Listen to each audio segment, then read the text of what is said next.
Hey movie freaks, thanks for joining me.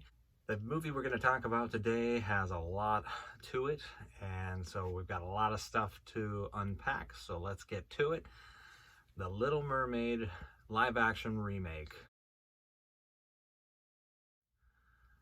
This film is rated PG for action peril and some scary images. The runtime is 2 hours and 15 minutes. Now, the very first question I have to ask is why? Why do we need to do a live action remake? Yes, we saw one for Beauty and the Beast. Yes, we saw one for Aladdin. But really, do we really need these live action remakes of classic animated cartoons? Yes, I understand that the movie business is all about making money, and some people might have the argument that we have a new generation of young children coming up. We want them to experience the joy of these films. However, that's why we have DVDs. That's why we have streaming services. If you have kids and you really want them to experience the same thing that you experienced, show them the animated film. That's what it's there for. We don't need to do a live action remake of every single Disney animated film, in my opinion. Disney is one of the largest entertainment companies in the business today. They have tons of cash flow. There's no reason why they can't hire someone to come up with some original ideas. Let's stop with the live action remakes. Let's get some new storylines. Try to create something new. I know there's an old adage that says that there's no new movies, that every movie's been made, but you could at least try to come up with a new story instead of remaking the same things over and over again. Now I'm going to jump down off my soapbox. Let's talk a little bit more about this. The film opened on Friday, May 26th in theaters. The estimated budget for the film is $250 million. In opening weekend in the US and Canada, the film grossed $95.5 million. Worldwide opening weekend, it grossed $118.8 million. As of today, the film has grossed worldwide $197.8 million. The film stars Halle Bailey, not to be confused with Halle Berry, who plays Ariel. Jonah Hauer-King plays the part of Eric. Melissa McCarthy plays Ursula the Sea Witch. Javier Bardem plays King Triton. And our voiceover talent includes David Diggs as Sebastian, Aquafina as Scuttle, and Jacob Tremblay as Flounder.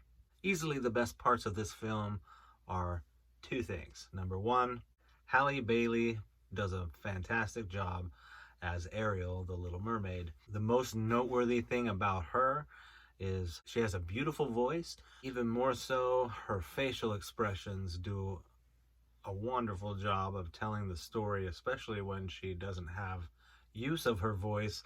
You can tell what's going on based on how her facial expressions are. And I really think she's one of the strongest actors in this film. The second great thing about this film is Melissa McCarthy. She was a fantastic Ursula. In fact, the scenes with her in it, I thought were some of the best in the film. She even, shockingly, has a decent voice, at least as far as Ursula would have to sing the songs. But both Halle Bailey and Melissa McCarthy use their acting ability to bring their characters to life in a very believable way. In the Little Mermaid live action remake, there are 3 new songs that they've created specifically for this film. The titles of those are For the First Time. It's sung by Ariel in the film. It's an okay song. Nothing that really stands out about that song, in my opinion. So it's okay. The second song is Uncharted Waters, which is sung by Jonah Hauer-King as Eric. Acts in this film is very choppy, very stumbly, very bumbly. His mannerisms and the way he moves seems very mechanical, almost robotic, and is weird to watch him as he sings this song and he's moving down the pathway on his way down to the shoreline. And then all of a sudden you see him on a ship and he's singing that same song, and there's no transition as far as him walking onto a dock and then boarding the ship. He's just down at the ocean shoreline, and then all of a sudden he's on a ship and he's climbing up on the ropes. And I just was like, okay, well, what just happened? Did he get teleported? I mean, it was just really bizarre, and the song itself was not well written at all. The third song, entitled Scuttlebutt, was the worst song in a Disney film that I have ever heard. This song is sung by Scuttle and Sebastian, and basically is turned into a rap duo. And the lyrics are ridiculous. The sound is ridiculous. I sat there with my mouth hanging open going, what is this song? It was absolutely horrific, in my opinion. With as marginal as those three songs, the additional songs that they've added to this film are, you're better off just watching the animated film, in my opinion. Now, in the classic song, they've made a few changes. Most notable change is in the song Poor Unfortunate Soul, sung by Ursula the Sea Witch, of course. Just like in the original, they took out all mention of Ursula talking to Ariel about using her body language, because as we all know, in The Little Mermaid, Ursula makes a deal with Ariel that she will give her human legs in exchange for her voice. So she has to find other ways to get Prince Eric to kiss her before sunset on the third day. My problem with this is that's the whole premise of this movie. As a matter of fact, there's no reason to have changed it at all except to appease a small number of people who may have found it offensive. I'm going to jump back up on my soapbox again. I think one of the problems with films today is that we're so concerned with offending a small group of people that we have to make all these concessions and changes as a result. And it's just gotten to the point where it's simply ridiculous. Ariel has to use her body language because she has no voice. What else is she going to do? Yes, use your brain. It feels like the original writer of the song gave in to studio pressures or whatever, but I really felt like it diminished it. It's one of the funniest parts in the animated version of The Little Mermaid when she talks about using your body language, and then she moves her booming hips and it makes a thumping sound, and it's a funny part, and everyone laughs out loud during that part of the animated series. So why do we need to change it? Okay, jumping off my soapbox now, let's continue. Let's talk about Javier Bardem, who plays King Triton. He is easily one of the weakest links other than the Scuttlebutt song. His acting was non-existent, was zombie-like, unemotional, and just it was like he was asleep half the time when he's trying to deliver his lines. It really diminished his role, because when you first see him, you're like, wow, he really looks like King Triton. They did a fantastic job with his makeup, with his costume, and then his acting performance is really subpar. Other supporting actors in the film are passable. They do an okay job. Nothing amazing to talk about, with one exception. I think my favorite support character in the film is Sir Grimsby, played by Art Malik. I thought he did a great job. He was very convincing. He was very believable. He played the character very well, and he did a great job. Outside of Halle Bailey and Melissa McCarthy, Art Malik as Sir Grimsby was the most notable actor here. One other good thing to note is that Jonah Hauer-King actually looks a great deal like the animated version of Eric, so I thought that was interesting. His acting was okay also, nothing to write home about, but he at least looked the part and looked like the Eric that we were all used to from the animated version.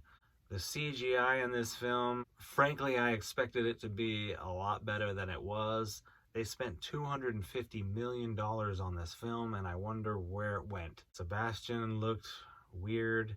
Flounder was probably the worst of the CGI characters. He basically didn't look like the flounder that we remember from the animated film.